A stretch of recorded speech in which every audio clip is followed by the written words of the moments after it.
दोस्तों एक गाड़ी मालिक है चरण सिंह। कुछ समय पहले उनकी गाड़ी चोरी हो गई थी, लेकिन उसके बाद गाड़ी भी मिल गई और चोरों को भी पकड़ लिया गया। लेकिन मुसीबत अभी भी चरण सिंह की ख़त्म नहीं हुई है। मुसीबत यह है कि आज भी जो आरटीओ डिपार्टमेंट है वो ये मानने को तैयार नहीं कि जो गाड़ी पकड़ी गई है वो तुम्हारी है, और इस वजह से उसकी फिटनेस नहीं कर रहे हैं। ये एक अजीब मुसीबत में चरण सिंह फंस गए हैं। और इस पूरे केस के अंदर पुलिस का क्या कहना है, कोर्ट का क्या कहना है और उस वाहन निर्माता कंपनी का क्या कहना है जिसका वो वाहन है, बहुत ही दिलचस्प और फंसी हुई कहानी है। बताऊंगा पूरी तफसील के साथ आज की इस खास ग्राउंड रिपोर्ट में एक छोटे से कमर्शियल के बाद। हेलो, मेरा नाम हेमंत है। मैं हिमाचल प्रदेश डिस्ट्रिक्ट चंबा से हूँ। मैं पिछले 2 साल से ट्रांसपोर्ट टीवी से जुड़ा हुआ हूँ और ट्रांसपोर्ट टीवी से जुड़ के मुझे बहुत कुछ सीखने को मिला है, क्योंकि ये एक ऐसा प्लेटफॉर्म है जो कि हमें ट्रांसपोर्ट बिजनेस करने में बहुत हेल्प करता है। और इसी से प्रभावित होकर मैंने अपनी सभी गाड़ियों की जो इंश्योरेंस है वो ट्रांसपोर्ट मॉल से करवाई है, जो कि मुझे एक सिक्योर बिजनेस करने में बहुत हेल्प कर रहा है।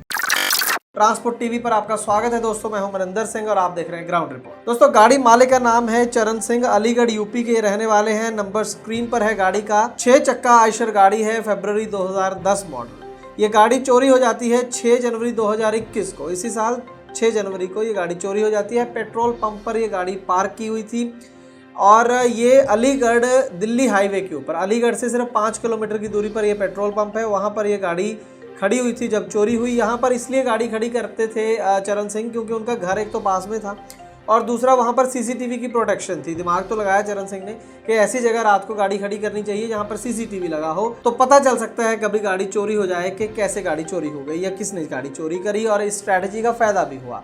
गाड़ी चोरी हो गई और उसके बाद पूरी जो वारदात थी वो सीसीटीवी कैमरा में कैप्चर हो गई और बहुत ही क्लियरली कैप्चर हो गई।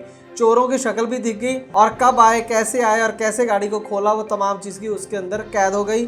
और उसके बाद सारसौल चौकी है जहां पर इसकी एफआईआर दर्ज हुई और वहां पर एसआई सुनील कुमार शर्मा थे, जिनका कहना था कि बहुत जल्द जो है ये चोर पकड़ लिए जाएंगे, क्योंकि साफ साफ दिख रहा है कि ये कौन लोग हैं। और 15 जनवरी 2021 को ही बन्ना देवी पुलिस स्टेशन है जिसकी एक टीम ने जिसको एक मुखबिर ने जानकारी दी कि गाड़ी कहां पर है और किन लोगों ने चोरी की है, उसके बारे में कोई जानकारी मिली, जिसके चलते गाड़ी को रिकवर कर लिया गया। और चोर जो थे, 2 लुटेरे जो थे, वो भी पकड़ लिए गए। पहले का नाम है महराज और उसे नेताजी भी बोला जाता है। देखो नाम कैसा दिया, नेताजी बोला जाता है क्योंकि पहले भी 9 अलग अलग धाराओं के अंदर केस इनके ऊपर दर्ज हैं। और दूसरा जो लुटेरा है वो है अजय कुमार, जिसके ऊपर 10 केस दर्ज है।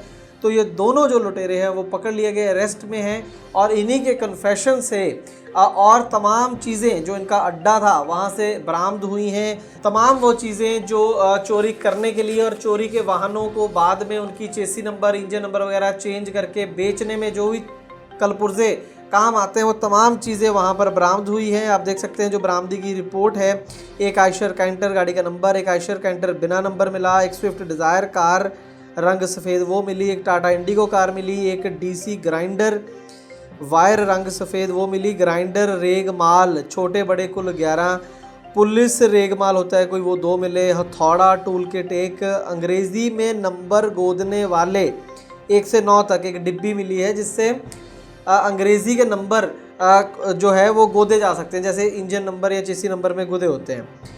और अंग्रेज़ी में नंबर गोदने वाला A to Z तक वो अलग से एक कोई मिला है इनको सिस्टम उसका। और 11 नंबर पर गाड़ी का लॉक तोड़ने का टी नुमा लोहे का यंत्र। ये तमाम चीज़ें इनसे बरामद हुई हैं। खैर ये चीज़ें बरामद हुई, इनकी गाड़ी बरामद हो गई और लगा कि चलो मुसीबत जो है वो ख़त्म हो गई। लेकिन मुसीबत यहाँ से शुरू होती है और आज की ग्राउंड रिपोर्ट का टॉपिक भी यहीं से शुरू होता है। अब हुआ ये कि जब ये गाड़ी का पोजेशन लेने के लिए गए, गाड़ी के ऊपर नंबर तो इन्हीं की गाड़ी का लगा हुआ था, लेकिन जब पुलिस वालों ने मैच किया होगा इंजन नंबर और चेसी नंबर मैच नहीं करा। तो यहाँ पर एक दिक्कत आ गई कि चेसी नंबर जब नहीं मिल रहा तो गाड़ी कैसे किसी के सुपुर्द कर दें, कैसे ये साबित करें कि ये उसी की गाड़ी है। तो यहाँ पर काफ़ी पेचीदगी आ गई। उसके बाद कोर्ट में मसला पहुँचा। पहले शायद कोर्ट ने भी डिनाई कर दिया, इसको लेकर कोई दिक्कत हुई। तो बाद में ये हुआ कि आयशर कंपनी की गाड़ी थी, तो आयशर कंपनी को ये कोर्ट ने लिखा, उनको कहा कि आप बताओ कि ये गाड़ी किसकी है, क्या ये वही गाड़ी है, चेसी नंबर को बाद में बदला गया है या ये कोई और गाड़ी है। तो आयशर वालों ने, उनका जो डीलर था वहाँ पे एक टेक्नीशियन है, उसने बकायदा कोर्ट को ये पत्र लिखकर बताया कि चेसी नंबर, इंजन नंबर के अलावा भी कुछ ऐसे नंबर होते हैं, कोड वर्ड होते हैं जो कई बार गाड़ी मालिक को भी नहीं पता होते हैं और वो उस गाड़ी के जगह जगह पर ना बहुत बारीक अक्षरों में छपे होते हैं और वहाँ से कोई भी गाड़ी आइडेंटिफाई हो जाती है, खास करके जो गाड़ियाँ चोरी हो जाती हैं इस तरीके से। तो उन्होंने उस गाड़ी को ध्यान से देखकर और जो उनके कंप्यूटर के अंदर नंबर फीड थे, वो जो सीक्रेट कोड वर्ड वगैरह होते हैं, वो चेक करके उन्होंने बता दिया कि ये गाड़ी जो है वो चरण सिंह की ही है, इसी रजिस्ट्रेशन नंबर के साथ है, इंजन नंबर बिल्कुल सही है। और जो चेसी नंबर मिल नहीं रहा उसका कारण ये है कि असली चेसी नंबर को मिटा दिया गया है और ये बाद में चेसी नंबर लगा दिया गया है। तो ये बिल्कुल दूध का दूध और पानी का पानी हो गया और इस रिपोर्ट को मान लिया गया कोर्ट के द्वारा और कोर्ट ने खुद अपना जो आदेश जारी किया उसमें तमाम वो चीज़ जो आयशर कंपनी के टेक्नीशियन ने बोली थी उसको मान लिया और बोल दिया कि भाई ये गाड़ी जो है ये यही यूपी नंबर वाली गाड़ी है और इसी तरीके से इसमें गड़बड़ की गई है और ये इसी की गाड़ी है, चरण सिंह की गाड़ी है, जिससे जो कि इसको लौटा दी जाए। अब जब कोर्ट का ऑर्डर आ गया तो उसके बाद पुलिस के पास भी कोई ऑप्शन नहीं था, तो उन्होंने उस ऑर्डर को माना और जो गाड़ी थी वो चरण सिंह को लौटा दी। बहुत ही क्विकली ये सब कुछ हुआ। जनवरी में अभी गाड़ी चोरी हुई थी, उसके बाद मिल भी गई और उसके बाद ये कोर्ट में पहुंच गई, कोर्ट का फैसला भी आ गया, तो बहुत फटाफट ये सब कुछ हुआ। उसके बाद लेकिन मुसीबत अभी भी चरण सिंह की ख़त्म नहीं हुई। अब हुआ क्या कि गाड़ी की फिटनेस ख़त्म हो चुकी थी और तमाम तरह के काम थे आरटीओ ऑफिस से, गाड़ी इनके पास आ गई थी। आरटीओ ऑफिस पहुंचे ये गाड़ी लेकर फिटनेस करवाने के लिए, तो आरटीओ ऑफिस वालों ने फिटनेस करने से मना कर दिया। उनका कहना था कि यह तो चेसी नंबर कोई और है, क्योंकि अभी तक चेसी नंबर नहीं बदला था। ये एक अलग प्रोसीजर है कि वो चेसी नंबर अब कौन लगा के देगा उसके ऊपर। खैर आरटीओ ऑफिस ने कहा कि ये तो चेसी नंबर और है, हम फिटनेस नहीं कर सकते इस गाड़ी की। तो उन्होंने कोर्ट का ऑर्डर साथ में दिखा दिया कि देखो साफ साफ कोर्ट ने लिखा है कि ये गाड़ी मेरी ही है और इसे मिटाया गया है, असली चेसी नंबर भी है, असली चेसी नंबर वही है जो मेरी आरसी में लिखा है, तो आप इस मेरी गाड़ी की फिटनेस कर दो। तो आरटीओ ऑफिस ने जो जवाब दिया वो बहुत चौंका देने वाला था। तो आरटीओ ऑफिस ने ये कहा कि ये गाड़ी तुम्हारी नहीं है, गाड़ी ये दमन में रजिस्टर है। दमन है गुजरात के पास में, आप लोग जानते हैं कि वहां पर ये गाड़ी रजिस्टर है। उन्होंने अपने रिकॉर्ड में से भी निकाल के बताया कि ये गाड़ी यूपी की नहीं है, तुम्हारी नहीं है, बल्कि ये देखो इसका नंबर तो DD03M9587 है, दमन UT of Dadar Nagar Haveli and Daman Diu. तो ये वहाँ की गाड़ी रजिस्टर है। लेकिन उसने कहा जो चरण सिंह है बार बार कि आप कोर्ट का ऑर्डर क्यों नहीं पढ़ रहे हैं, पुलिस की बात क्यों नहीं मान रहे हैं। खुद उन्होंने वो गाड़ी बकायदा ऑर्डर लिखकर मुझे सौंपी है। आप जो आरटीओ ऑफिस हो, आप क्या उनके ऊपर हो? आप क्या कोर्ट से भी ऊपर हो कि उनका आदेश जो है वो नहीं मानोगे? तो ऐसा ही है, कहा नहीं है लेकिन नहीं मान रहे हैं वो कोर्ट का आदेश। अब ये दमन की कहानी क्या है ये भी फटाफट मैं आपको बता दूं। असल में जब वो जो लुटेरे पकड़े गए उन्होंने बताया कि उनका मोडस ऑपरेंडी क्या था कि गाड़ी को वो चुराते थे, उसके बाद उसका चेसी नंबर या इंजन नंबर बदल दिया, दोनों बदल दिए, एक चीज़ बदल दी। उसके बाद उसको उसके ट्रांसफ़र के जो है आदेश बना दिए जाते थे। आरटीओ ऑफिस जो भी लोकल था उससे मिलकर, वहाँ के जो अधिकारी हैं उनसे मिलकर ये काम किया जाता था। फिर गाड़ी को ट्रांसफ़र करके किसी नए राज्य में उसको ट्रांसफ़र कर दिया जाता था, बेच दिया जाता था।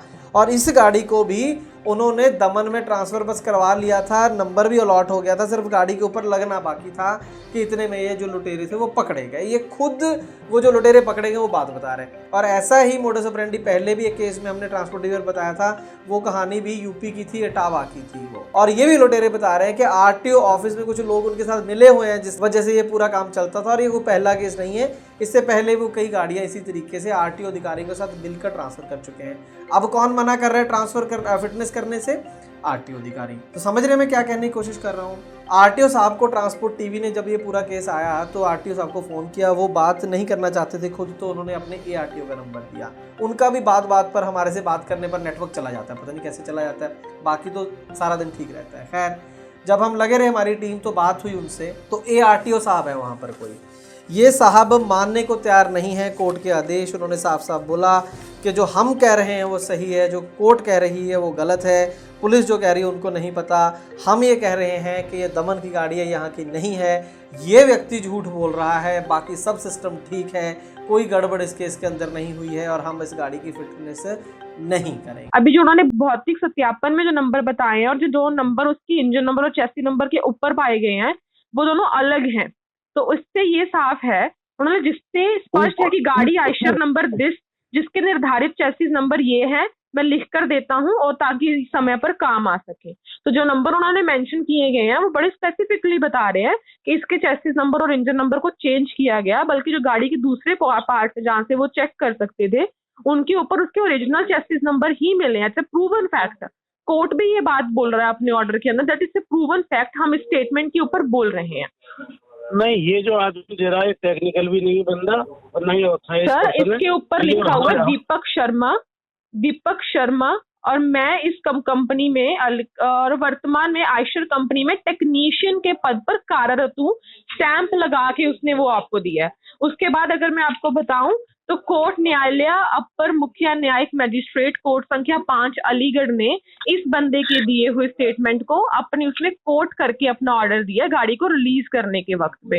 अब आप ऐसी कौन सी अथॉरिटी हैं जो ये बोल रहे हैं कि कोर्ट भी गलत है, वो टेक्नीशियन भी गलत है, सिर्फ आप लोग सही हैं क्योंकि आप लोग उसकी फिटनेस या इस बात को मानने को तैयार नहीं है। आप किस ग्राउंड से बोल रहे हैं कि वो इंजन नंबर और चेसी नंबर उसकी गाड़ी के नहीं है? मैडम हम यही काम कर रहे हैं, 20 साल का ही काम कर रहे हैं।